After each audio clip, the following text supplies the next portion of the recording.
Banget melihat pilkada di tahun ini. Kita akan jadi saksi sejarah menonton perang besar antara Megawati Soekarno Putri dengan mantan anak didiknya yang berkhianat, yaitu Joko Widodo, mantan presiden yang tetap ingin menancapkan kukunya di peta politik nasional. Selain itu, di pilkada tahun 2024 inilah PDI Perjuangan benar-benar berjuang sendirian karena di beberapa provinsi dan kabupaten, partai-partai lain sudah membentuk koalisi yang dinamakan Kim Plus. PDI Perjuangan, partai yang memang terlahir menjadi partai oposisi dan besar di tengah tekanan Orde Baru, kali ini kembali harus berjuang dengan kekuatan maksimal kalau mereka tidak ingin hancur lebur di gilas kekuatan mayoritas di Kim Plus. Ditambah dukungan penguasa yang ingin menguasai peta nasional. Kita sendiri melihat bahwa Kim Plus menguasai hampir seluruh wilayah dalam pilkada tahun ini. Dan PDI Perjuangan benar-benar berjuang hanya untuk merebut 5 provinsi besar di mana mereka menghadapi kekuatan yang sangat besar. Provinsi-provinsi itu adalah Sumatera Utara, Jawa Timur, Jawa Tengah, Bali, dan Jakarta. Tetapi mendekati pemilihan di tanggal 27 November nanti, PDI Perjuangan tampaknya harus fokus di 3 provinsi di mana PDI Perjuangan harus menang. Kalau tidak, militansi kader dan para pendukung akan diuji keras, yaitu Bali, Jawa Tengah, dan Jakarta. Sedangkan di Sumatera Utara dan Jawa Timur tampaknya pihak Kim Plus ini begitu kuat. Jawa Barat apalagi lah, sudah sejak awal dilepas sepertinya oleh PDI Perjuangan.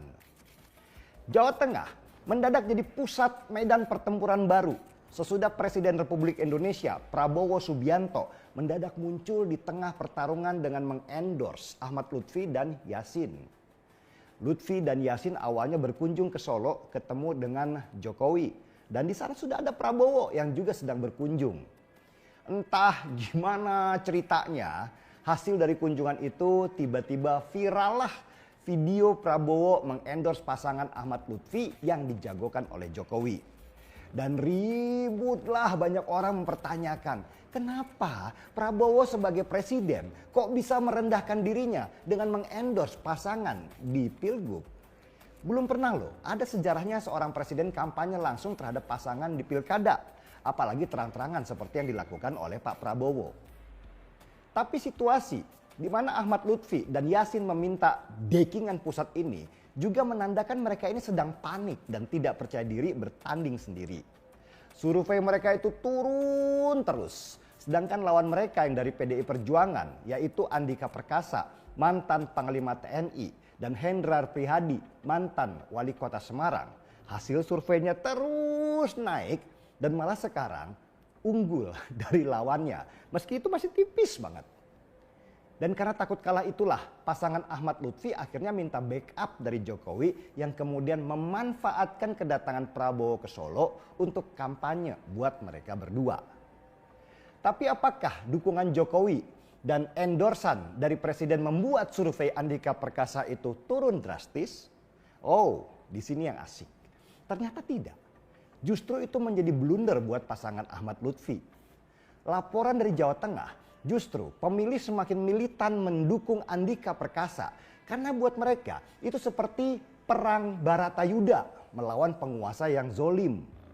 Apalagi Bu Mega turun langsung ke Jawa Tengah dan mengancam kalau Jawa Tengah kalah dalam pilkada, maka beberapa petinggi elit di PDI Perjuangan terancam dicopot dari posisi dan jabatan mereka. Dan ancaman ini benar-benar berpengaruh sehingga elit-elit PDI Perjuangan di Jawa Tengah sekarang turun ke lapangan untuk memastikan Andika Perkasa menang. Karena harus diakui, Jawa Tengah itu dikenal dengan julukan kandang banteng. Masa banteng harus kalah di kandangnya sendiri?